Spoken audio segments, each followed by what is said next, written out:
Hey, welcome in. Welcome to the Arrowhead Addict podcast. We are here coming to you live. Let me tell you, the dopamine, it's flowing.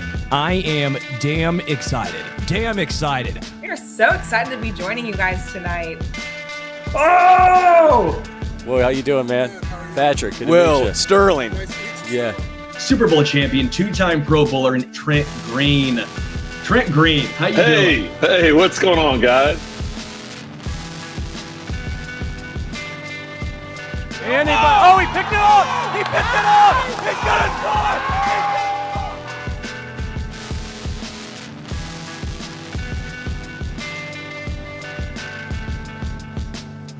And we'll see you next week. But until then, as always, go Chiefs. Welcome into the Arrowhead Addict Podcast Tuesday edition. I am Sterling Holmes, joined as always by Josh Brisco. You can follow him on the X at JB Brisco, myself at Homestretch KC. Have a little fun today, doing a little breakout candidates, maybe even pick a guy or two that might have some regression. Keep it all fair, huh? Love and hate, all is fair in Arrowhead Addict warfare. We'll also take any of your questions that you may have, a little AMA as well. But Brisco, you got the beanie on. Yeah. This weather sucks ass, huh? Dude, I was about to say, this is genuinely my favorite weather, I think. I am a big fan. Now, look, I did have to take the dogs in to get groomed today, so they bring them back in. It's like, listen, I don't want the dogs in a dew covered yard under some rain showers. That's not ideal. But if I'm inside, I've got all the windows open again. This has, I think, settled down a lot of the pollen that ruins my spring, and this truly feels like football weather. Like, these last couple of days have felt like some of those first few days of real fall when you're saying, oh, you know what? The weather's starting to change. There's a chill in the air. Weirdly, it's May 27th, but I am happy to be in the beanie and the cardigan on May 27th, enjoying 63 degrees. Not bundled, though. I'm wearing shorts. Bottom half, we're ready for it to warm up. Top half, the cozy style that only a 63-degree day can bring. I love this weather.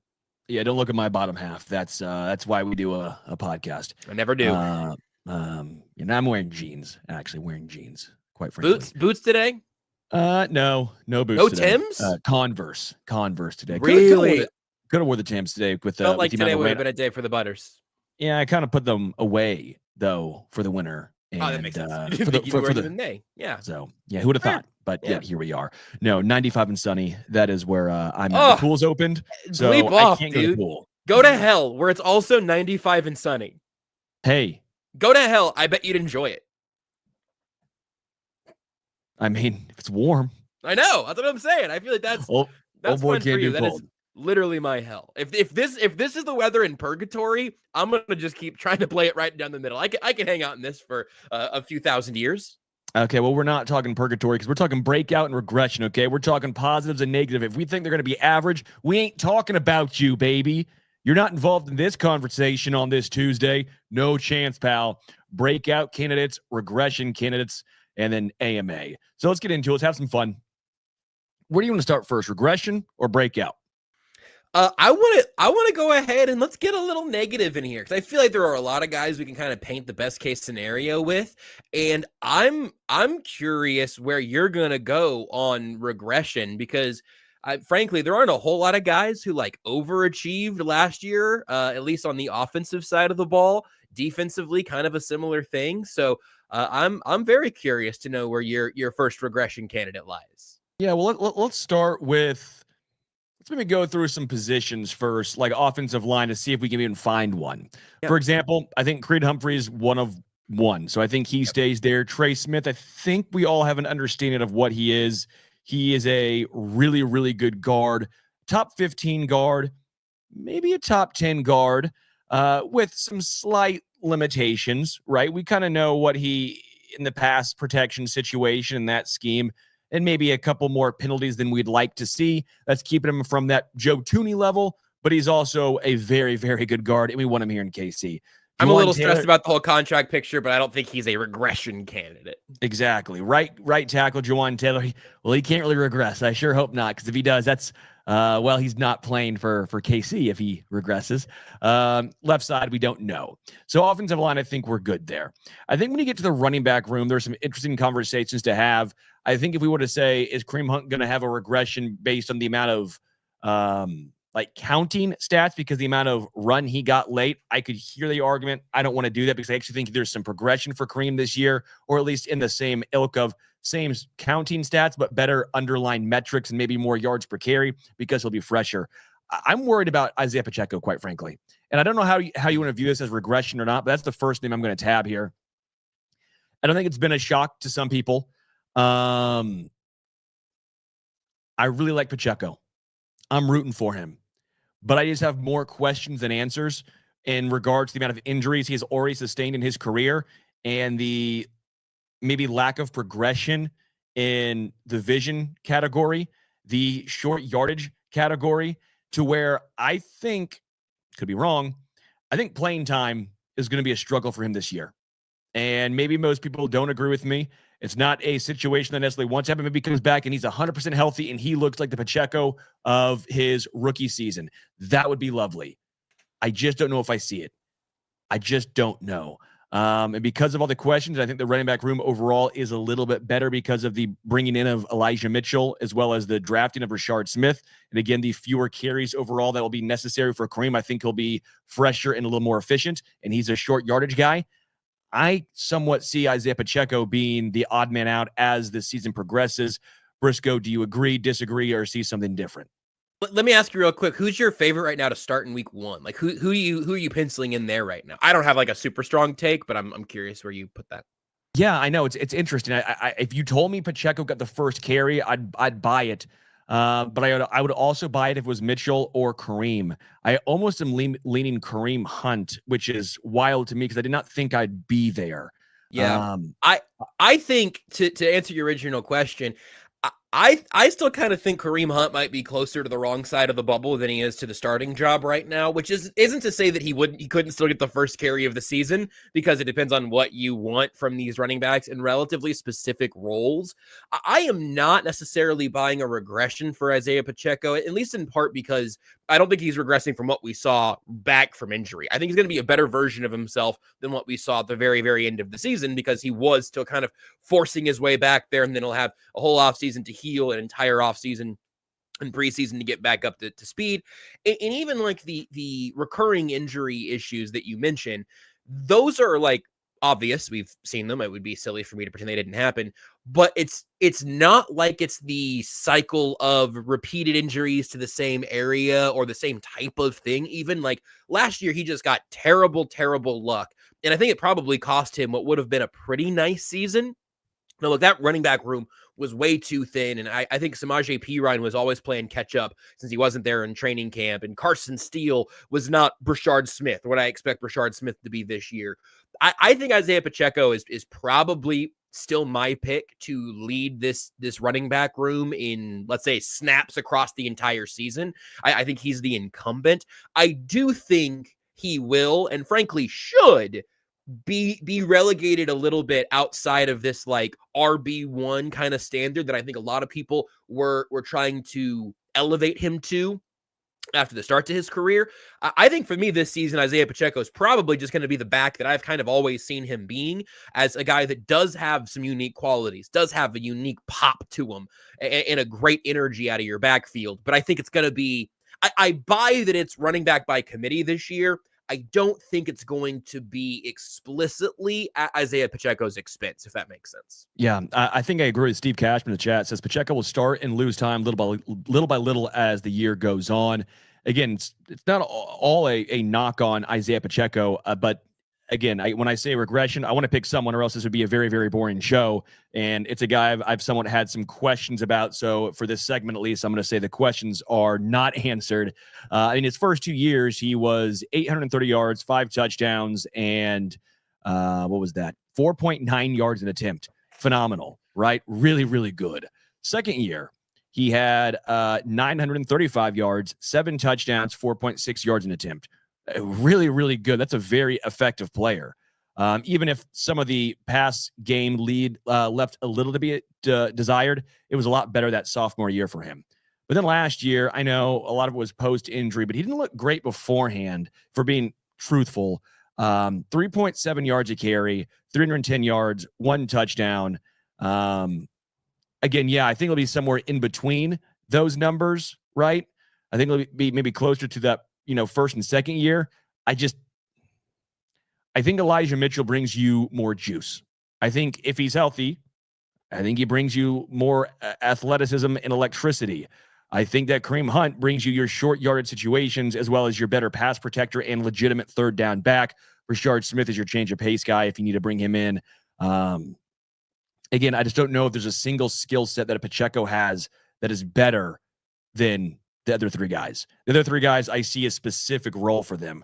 Pacheco, I don't really see right now. We'll find out. Again, hopefully he turns back to what he was his first and second year in the NFL. That would be phenomenal, and I'd be great to see. I just have trouble seeing it. Can I ask you then to like Joshua in the chat says he's starting to lose confidence in Pacheco. They need more of a needle mover, and Steve says the Chiefs need more. Can I ask what changed for you in your analysis of Isaiah Pacheco in that time? Because again, like before that, the Cincy game in week 2, he went 19 for 90 for 4.7 yards per attempt. It's great.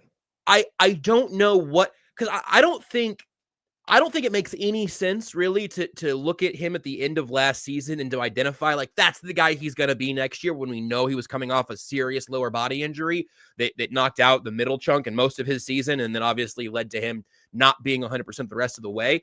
I feel like I may have been coming from the point of view of the hater on Isaiah Pacheco earlier in his career, saying this is a good running back, but not a top 10, top 15 guy, a useful guy who at like the head of your committee, perhaps. I'm still there. The Chiefs obviously needed more speed. That's why they drafted Rashard Smith. They want another pass catcher. That's why they waited too long and then signed Samaje Perine last year. Elijah Mitchell, it could be an explosive upside if he is healthy. But the thing with Pacheco that makes me feel like I'm missing something is that before last season, he was probably top 5 in like jersey sales for Chiefs fans. And now he plays 2 games, gets hurt, and it's like, I've had enough. I saw what Kareem Hunt did behind this offensive line last year, and that's my guy. If Isaiah Pacheco is getting most of Kareem Hunt's work from last season, I think he's probably more productive with it. The short yardage and the vision things for Hunt, that matters. And again, the issue in last year's group was not enough speed and explosiveness. I don't think I'm an Isaiah Pacheco advocate at every turn. In this case, I think maybe we've gone a little bit too far. That's fair. That's fine. I'm not going to argue too much against that, and I'm not trying to be a hater. I guess I just need to see it, because we all have different expectations, especially when you run behind, 1, this offensive line, and then 2, when you have Patrick Mahomes as your quarterback. We all, most of us at least, were sick and tired of Clyde running back there, yet his career was 4.2 yards per carry, while Pacheco's was 4.5. I mean, it's not like it's this drastic difference. I mean, I never understood that. I mean, yes, injuries and all that stuff, and the tail end of Clyde's got a lot worse, obviously. But that's maybe more or less where I'm at. We keep being touted this 4.3 speed by Pacheco, 4.39 that we saw at the combine, but the game speed just seems a lot slower. It feels like he's perpetually trying to find a hole when there can be a hole right there. Now, I get it. I'm not a running back in the NFL. I probably would not find said hole either. But we saw Kareem Hunt do it, yet he just wasn't able to explode through it, right? So we know there actually was openings. The difference was Kareem could find it, couldn't get there. I think Pacheco had some of the speed, but can't find the hole. At some point, it's like, can we find someone with the combination of both and plug that guy back there? That's all I'm saying is I don't think Pacheco's a bad running back. My thing is I think there's still room for improvement in that room. I think they're still searching. And that's more or less what it comes down to. There's room for improvement in every room on this team, except for quarterback, probably. I will just note, like the yards per carry thing. Last year, Kareem Hunt, savior of the offense, averaged 3.6 yards per carry to Isaiah No. Pacheco's 3.7. His success rate was higher. But if you are talking about the way we're looking at these running backs, we got too short of memory, man. People saw Kareem Hunt moving the chains. But yeah, Kareem Hunt's back moving the chains. Isaiah Pacheco played 2 games. And there are people saying, nah, I just didn't look the same before his injury. I don't believe that. I don't believe that you believe that. I think after 2 games of his season starting, you weren't going, I don't know, Pacheco looks like a different dude than he was last year. No, but I think there was always a situation where I think a lot of people maybe overhyped him because his running style was fun to watch. I agree with that. That's my original question here was like, what's different now as opposed to this time last year? And this time last year, I think I was saying Isaiah Pacheco's a good running back, but they need more. And now we're here and everybody's saying they need more. And I don't think Isaiah Pacheco changed that much. Sure. Fair. It's more of like we're coming from it from different sides, yet we both agree the running back room still needed improvement, either if he was healthy or not. So we'll leave it there. But again, we're 15 minutes further into the podcast now. That's probably the guy that I'm at least having initially as like maybe some regression. And that's not last year's regression, but from his first 2 years in the NFL regression, if that's more or less fair. Wide receiver, I don't know if there's a guy you can tab for regression. Because they're all so young outside of Hollywood and he was injured. So there's nothing to go off of, right? There's nothing to go off of in regards to Hollywood Brown. Justin Watson's no longer here. Juju is going to have that blocking wide receiver role. When you go to tight end, you could say Travis Kelce if you think he's going to take another step back. I don't believe that. Noah Gray was really efficient and somewhat limited play time, but not really. Just kind of, I was still a little confused as the season went on how he was not targeted more. That might be something that Chiefs work on because I do think Noah Gray is a guy who was open a lot more than the ball was thrown to him. And I felt like he always brought the ball down. Early in the year, they looked his way early and often, and then those opportunities somewhat dried up. Didn't get that. So offensively, there's not many guys I'm tabbing because the offense wasn't necessarily great last year. So saying regression for one of those guys would not be fun. I also just don't see it. Again, Pacheco was the only guy I could really come up with. Did you have a name offensively maybe that you thought for regression for the offense? Yeah, there's one that this is less predictive and more just like, this has been something I've talked about at almost every week this offseason, it feels like. I hesitate. There might be some similarities to the Pacheco conversation here, but I think it's much more important. I don't want to just assume, no pun intended, that Rashee Rice is going to show back up and immediately be at top speed again. I am, no pun intended, I am just wary enough. I told you a couple of shows ago, like I think Hollywood could be second in this team in receiving yards if Rice is suspended or coming back from injury, whatever the mix is that impacts the start of his season. It is a extremely serious knee injury, and I just want to see him on the field for a while. I want to see him look like the guy he was pre-injury. I don't really think there's anything else the Chiefs could or should be doing about it right now. It's just something that's giving me a little bit of pause throughout this offseason where I really, really hope Rashee Rice comes back and looks exactly like the guy he was the second before Patrick Mahomes flew through his knee. But I want to have the mental space reserved right now for what if Rashee Rice comes back and doesn't look like himself next year. Because a lot of times, and I don't mean like incompetent, and he's also not a top speed burner necessarily, but a lot of times you see guys come back from these massive knee restructures and they say, yeah, I was playing football after 6 months, 9 months, but it wasn't really till the next season that I was completely confident in my knee and completely confident in myself again. So that's the thing. Regression from last year is not a problem. He barely played last year. But that's Rashee Rice has just my alert line right now. I'm keeping an eye on it. And if he just looks great at training camp, I'll shut up about it and stop putting that out into the world. It's just the thing I'm keeping an eye on, a little bit nervous about. Defense. Now defense. I'm gonna have a defense against you. The defense for KC. Chris Jones. No Chuck Wharton. That may have been the easy pick if you were going to pick one, but he's no longer here. He is now a Carolina Panther. Edges, if someone picked Karlaftis, I think you're wrong, but I think that's a name that someone might go with. I really think that Karlaftis this is who he is. He might take a slight step forward this year, but he's just a really, really good player. Like kind of my Trey Smith category, honestly, of like the big money is going to be kind of a stressful thing to talk about, but like you think he's going to just get worse for no reason? Why? Yeah, he's just his play style just breeds consistency is what it feels like. Linebacker room, I'll actually go to that last. Secondary, Trent McDuffie, no. Jalen Watson, I don't know how you say it. Unless you say compared to what he was 2 years ago, sure. But he's been injured. It's kind of the Pacheco to an extent. Both seventh rounders too. Both very talented players, have had a lot of great moments in KC, but they've been mired with injuries that have kept them from taking that next step. And I think it's, again, maybe it's somewhat of the same boat. If you told me that it was Noel Williams, Christian Fulton, and Trent McDuffie starting in week 9 in the cornerback room, I don't think I'd be shocked. Just if you told me if there's a game where it was Kareem Hunt, Rashard Smith, and Elijah Mitchell getting like all the carries in a game, I wouldn't be that shocked either. Surprised maybe a little bit, but shocked, the answer would be no. In the safety room, no Justin Reed, obviously. Brian Cook, Shamari Connor. I think Shamari Connor looks better no longer having to play in the slot, right? I think that's something. So there's not really someone in the secondary that I'm tabbing because the secondary has been so good for KC. The guy I would tab, and I don't like doing it, the only reason why I'm doing it is because, one, he's a year older. Yeah. And 2, he started last year real poorly. No, it's not who you think I'm thinking of. It is Drew Tranquill. Yeah. Drew Tranquill started off last year on a real bad note, and I was very confused.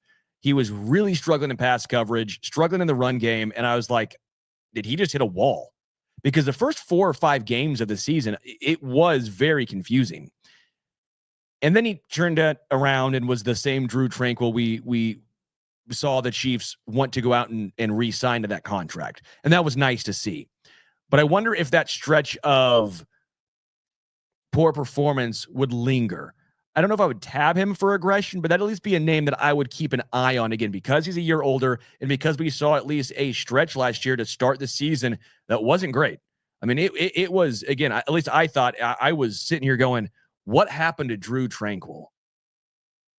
I think I've got 4 candidates for you on the defensive side. Just not predictions, but candidates, and Drew Tranquill is one of them. You saw at the beginning of last year, and I don't feel super strongly about this, but as memory serves, I don't think he ever got to the point last season where he was the year prior.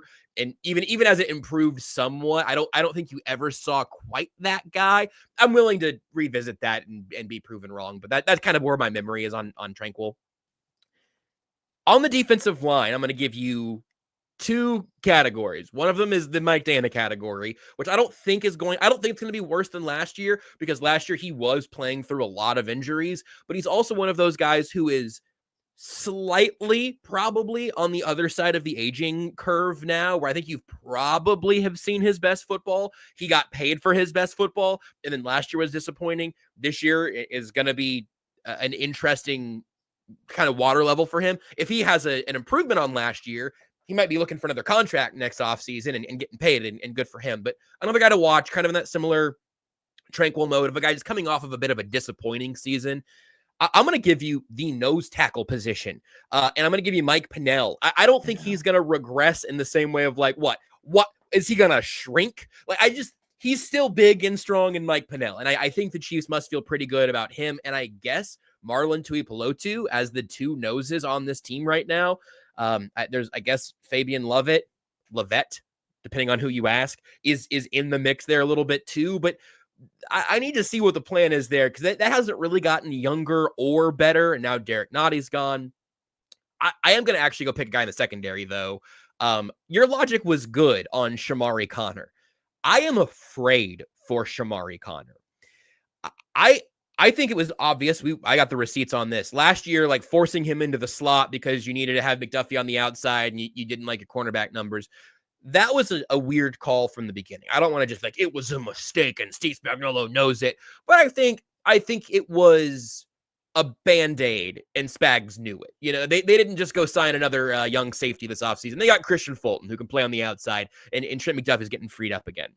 The thing that the reason that Shamari Connor is like my defensive name to watch on the regression front is just that now I agree he's going to go back to a role that better suits him, where he has been a better player. It's going to be a year after kind of playing a different position. A lot of the moving parts in Spags' defense are all interconnected. He's not going from receiver to cornerback or whatever. So I don't want to overblow it or soothsay Shamari Connor's downfall. I like him a lot as a player. It was one of the reasons that him in the slot last year was so frustrating. I would have preferred Chris Roland Wallace there so Connor could do the stuff that he's best at, like being shot out of a cannon, sometimes making contact. I like him a lot as a player. I'm really curious to see how the Chiefs use him in 2025. Yeah, I like that. Let's go to progressions now. Let's be positive. Let's end the show being positive and having fun. That was, again, maybe not guys we think are all going to have regression, but at least guys to keep an eye on in the regression category. The breakout candidates, which I think this is a real fun one, because I think there's a lot of options for KC, quite frankly. I think there's a lot of names that you could go and tab to. Let's start offensively first. And again, you can use your own methodology of a breakout. Like, I don't know if I'd use Xavier Worthy as a breakout unless you thought he was going for like 1,200 yards. Right. Like, I don't know if I'd use Rashee Rice as a breakout unless you thought he was going for like 1,200 yards. If that makes sense and if that's fair, okay? Now that we have the guidelines, if you want to say that for you is a breakout and you think Xavier Worthy's going for, at least a K and 12 touchdowns, love it. Go ahead. I think offensively, a fun one that I like a lot is actually going to be Kingsley Suamataia at left guard. Now, I've had some questions about this, and I've even, talked about it, that it feels like he's just being given the left guard spot, that everyone at least assumes he's the left guard. I have also pointed out, I know we saw Mike Caliendo last year, but the Chiefs liked him enough to bring him back, right? And he's at least played there. So that's something to keep in mind, okay? If you told me Caliendo at least was the starting left guard, same thing, where I wouldn't be shocked. I would be surprised, but I wouldn't be just floored by it. I'd be like, okay, I think I could find myself understanding why they went that route. But I'm going Kingsley Suamataia because I think Kingsley Suamataia is so darn athletic, and I think he'll have some of the burden lifted off his shoulders, because I think it was the mental side that really got to him last year, right? He's on an island going against these guys. He's the guy tabbed to protect the $500 million quarterback of this back-to-back Super Bowl winning team, and he is being dissected every play, every game for 2 games. And I think it just was too much for a young guy that we knew was going to be a project to begin with. We knew he was going to be a project. I think at left guard, the pressure is relieved a little bit here while he can let his physical traits shine. So for that reason, I think Kingsley Suamataia does actually have a breakout at left guard this year, almost like Mekhi Becton did when he moved to right guard for the Eagles, where it was like, okay, now some of the pressure's off. I'm no longer tabbed to be this. I'm just another guy. No one's paying attention to me quite as much. I can let my physical traits shine. I think we'll see that with Kingsley. He was the first guy I thought of when you kind of pitched the topic for today of like, I think he's the name that you need to have in mind in this conversation. I also think, and maybe Mekhi Becton ends up working here, but maybe it's not that first year at guard, where I think for it to be a breakout year and not a Band-Aid year, he's got to be a plus player at left guard, right? Like where it has to be, first half of the season can just be, hey, Kingsley out there causing no problems. Isn't that nice? But down the stretch, if he's like out there, and we saw him do this a tiny bit in the preseason, and maybe even in week 1, I think, if he's out there leading the way for, it was week 1. If he's out there leading the way for Xavier Worthy and bowling some dudes over in space, breakout year for a guard, I think, is possible. And I think like a reasonable thing to look forward to. I also think, with that in mind, I do think if it's Caliendo, if Caliendo starting at left guard in week 1, I think it's borderline disastrous. Not because he's a disaster, but because the Chiefs have every inclination to get Kingsley that job right now. I think if he can have the job, they want him to have that job. But that was also true at left tackle last year, and it didn't work. So I don't think they're going to force the worst player out there, but I do think pretty clearly Kingsley has a much higher ceiling at left guard than Mike Caliendo, even more so than he had a higher ceiling at left tackle than Wanya Morris, if that makes sense. So I think Kingsley has got to have that job, and I think he's a good candidate for it. still a lot of pressure on him, I think, to and you're not saying there's no pressure on him. Your eyeball thing, I think, is totally fair. But he's got to be one of the most stressed out dudes going into training camp, or hopefully one of the most locked in dudes going in the training camp, because second round to trade up, who is in his second year after a redshirt year, is a backup guard, is like, obviously his career's not over. I think he'll play out the rookie contract with the Chiefs, regardless of what happens this season. But it becomes like generational kind of disappointment territory somewhere around there. So I think he needs to be on that list. Yeah. I think Jalen Moore is an interesting one as well that you could go with. I don't know if 100% I want to go that route, but again, I think it's an interesting name as Jalen Moore. Now, obviously, having the ability to break out potentially if he wins the starting job, and if he plays good football. I've brought that up multiple times, that if he wins the starting job, I think there's a chance that he's sitting here going, I know who's behind me. I'm going to step up and do my damnedest, because there's a lot on the line for that guy. Yep. Right. And some guys can take that fuel and run with it, especially when they know that their replacements behind him. Hell, we saw what happened to Alex Smith. When Alex Smith knew that they drafted Patrick Mahomes, what happened? He had his best career year. Ended up him going to another team with Washington and getting that large contract. But, you know, when you have that pressure breathing down on you, sometimes dudes step up. I could see that being the case with Jalen Moore. Tight end is another one that I think a lot of people say with Noah Gray.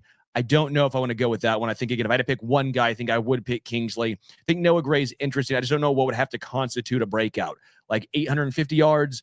But Travis is still going to get the lion's share of the snaps, even if he does take a step back. I just don't know if there's enough to go around to constitute a quote-unquote breakout, because even last year, would you say that was a breakout as far as the efficiency numbers of Noah Gray? Probably not, but again, in the realm of possibility. They're defensively. It's hard to break out with efficiency. That's just in general. Yeah. I think the guy I'm most excited for defensively, or at least that I'm having to have a breakout season, Christian Fulton. Ooh. I cannot wait to see Christian Fulton in this Chiefs secondary. He's not had Spags and Dave Merritt. He was a very highly touted guy coming out of college. I know a lot of guys that happens, and maybe they're bust for a multitude of reasons. Christian Fulton hasn't been a bust. He's been fine. He's been solid even. I would say solid is probably where I'd say Christian Fulton has been. He's been a solid player, more in line with that mid-range CB2, right? He's been solid. He's been solid. So we know there's potential. We know he can do it in the NFL. Now you get him with Dave Merritt, Steve Spagnuolo, and you have Trent McDuffie in that secondary as well. I am enamored by what I think Christian Fulton can do. If he can stay healthy, which again, it's football and, injuries and big ifs and all that stuff. I guess I'm just really excited to see. I love that signing. I thought it was a very underrated, astute move by KC. Christian Fulton's a guy that I'm looking at going, I think he can make a massive, massive impact and a huge step forward, especially in his career. That was my second favorite move of the Chiefs free agency period. And I think that's great, Sterling. That'd be a great name to have if Charles Omenihu wasn't having a new career high in sacks in the front four, which is gonna happen. If you guys want to go ahead and put that down now, Charles Omenihu, breakout year, contract year, career year.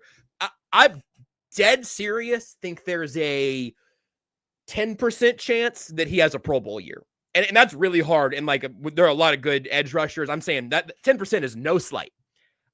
His career high for sacks in a single season was his first year in Kansas City with 7 in 11 games. I think Charles Omenihu, this is maybe now I'm getting up to medium spice level, maybe even hot spice level. Charles Omenihu, double-digit sacks. I think fire Charles Omenihu at the end of this season is one of the 3 most important players on defense for this team. Like that, and I'm climbing the spice mountain here, but that is to underline the fact that George Karlaftis is going to play an absolute metric ton of snaps on one side, and I think Mike Dana is a perfectly good football player. But Charles Omenihu is a unique football player, both in general and on this team. I think he's the second best pure pass rusher on this team behind Chris Jones. I am really hopeful that he gets a full healthy season, a full healthy off season, and then gets starter level snaps. Not Karlaftis shares, but I hope he's clearly the number 2 defensive end on this team. And then Dana's working in, Gelati is working in, Felix is working in. But I think Charles Omenihu could make himself a lot of money this season. Actually, period. Charles Omenihu could make himself a lot of money this season. I think he's going to. Yeah, I really like that one. That was another name I was deciding. It was between him and Fulton for my number 1. I am enamored by Charles Omenihu and some of his efficiency numbers and underlying metrics. The reason why I was so thrilled and why I was so high on him, which I think is easy for people to say because we all want him to do well, right? Mm-hmm. I keep going back to, and this is something that I noticed, Tershawn Wharton last year started off really strong. And then I think he was playing too many snaps and slowed down. When Charles Omenihu came back and alleviated some of those snap count numbers for Tershawn Wharton went back to being really effective, really efficient, but also when they were both on the field at the same time. Charles Omenihu didn't have a ton of sacks last year. He had 1, I think is what he ended up being. 1 or 2. One in the regular season. I don't know if he got, and then 1 in the postseason. Yeah. But when you saw Charles on the field, the defensive line felt different. It felt like it was getting more pressure on the quarterback. And again, that's not always going to show up in sack numbers. But what you would even just watching with your eyes, you could tell that Charles was opening up lanes for other guys on the defensive line. And you're right. You know my thoughts. I think Karlaftis is a really, really good edge rusher. Great in the run game as well. He's just a very well-rounded player. But he's what you think of when you think of defensive end. Yes. Like he's like a 1980s defensive end. Yes. Like he's in a complimentary way. Yes. Yeah. In a good way. But you're right when you say that maybe Charles Omenihu is the second best pure pass rusher on this Chiefs defense. There is a slight difference there, and I think you're right. So again, let's hope that health and the ability to play all 17 regular season games reigns, because if that's the case, I think you're correct. I think Fulton and Charles Omenihu for me are the 2 guys. We'll probably get a lot of folks that really would say Leo Chanel. I like Leo a lot, and he's great in his role, but I think we have seen him, and that's a guy who I tabbed last year even. I think we've seen him, I don't want to say peak, but I think we know his role, which I don't know how much larger that role is going to get, if that makes sense, where I don't think the opportunity is going to be there for Leo to get there. Like, if Drew got injured, it might even be Jeffrey Besa who takes over that almost coverage role to an extent. Like, Leo is a very specific skill set, and he's like on a Madden scale, like hundreds on like run defense or chasing down and pursuit and all this stuff. But then when it comes to maybe awareness or pass coverage or some of these other ones, they're just lower. And so Spagnuolo goes, I see that. I recognize that. I'm not going to put him in those situations. I'm only going to put him in spots to succeed. And so when he does, and you see these PFF numbers, and they're always super high, you're sitting here going, well, why doesn't he play more? And I think it's because Spags just realizes I'm only going to put him in a spot that I know he can have success in. And then he does. He rewards me for it. So I want to say Leo is a breakout, but I just don't think it can, because I don't think the playing time is going to be there for him. Usage and like star power are the reason that the like breakout conversation works the way that it does. And I'm with you on all of that. I think anyone taking any of this as a reason to stop loving Leo Chanel would be making a ridiculous mistake. But the PFF grade thing is such an interesting thing for you to latch onto there, and it just kind of like fired a couple of things. Maybe this is my big last final thought. I don't know. In a lot of instances, I do think we'd be better off looking at PFF grades as occasionally, at least, coaching grades. Because if Leo, at least for part-time players, because if Leo Chanel was asked to be Nick Bolton or Drew Tranquill, I think he would have a worse PFF grade than Nick Bolton or Drew Tranquill in that role. But he's popping out some 80-somethings, 90-somethings while playing 40% of the snaps this game or that game. Well, it's because he's being implemented. He's being weaponized for certain situations. That's so valuable. You want to have, it's like Tyler Dunn from the Go Long Substack. He's based in Buffalo. Just does really good like long form work. He had a story about a Packers player who currently escapes my mind right now. I don't even remember who it was. But a quote that he published was, quote, "He's a dude, man." And I told Tyler, I don't need any other analysis. I'm being so serious. And Ernest, he's a dude, man, is enough analysis for me if I trust the person it's coming from. Leo Chanel's a dude, man. Like, you want him out there. You want him on your team.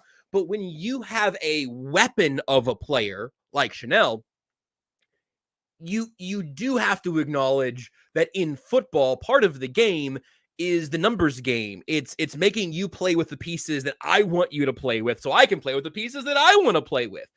And Leo is going to end up being, I think, a really good case study in this of a excellent player who does a lot of football incredibly well, who is also protected by, at least currently, not being asked to do things that would really stretch his skill set. I think that's a success story for Leo. It's a success story for Spags. It's a problem when he wants to be paid like a starting Mike linebacker, which I don't know that he does. You know, we'll cross that bridge when we get there. But that's why the nuance in this sport is so freaking fun to me, because I will retire when I can't have fun watching Leo Chanel play football. But also, I don't think he can be a breakout candidate in this instance, because I don't think he's ever going to play 75, 80% of the snaps for Spags. Yeah, agreed. This is fun. I like doing this. This was a good May 27th conversation we just had. Breakouts, regressions. Would love to hear your guys' thoughts as well. If you're going to drop them either in here, you can tweet us at JB Brisco, myself at Home Stretch KC. I'd love to hear your reasonings as well. You can always check it out in our Discord as well. All the members, feel free to drop me your breakout and regression candidates for KC, because I always find it fun and interesting to see different people's thoughts on this. And a lot of times their reason can be a lot different. Also, wherever you get your podcast, if you want to give us a review, 5 stars, hopefully that would mean a lot to us. 5-star reviews are what helps make this show great. What makes the world go round. Even some say that if you guys don't give us 5-star reviews, the world will stop. And we don't want that to happen, because the world's pretty damn cool. If you do leave a review, either I will give a shout out, or Patrick Allen will give you a shout out on the OG Hour on Thursday. Brisco will be doing some Only Weird Games, I believe, in about an hour-ish or so. Everyone say thank you to Richard behind the glass, because Richard doing all of his things make this show great. All these cool little logos, all this design work, all the badassery, that's all Richard. That ain't me. Thanks, Richard. Thank you, listeners. For Brisco, I am Sterling Holmes. Until next time, we are out.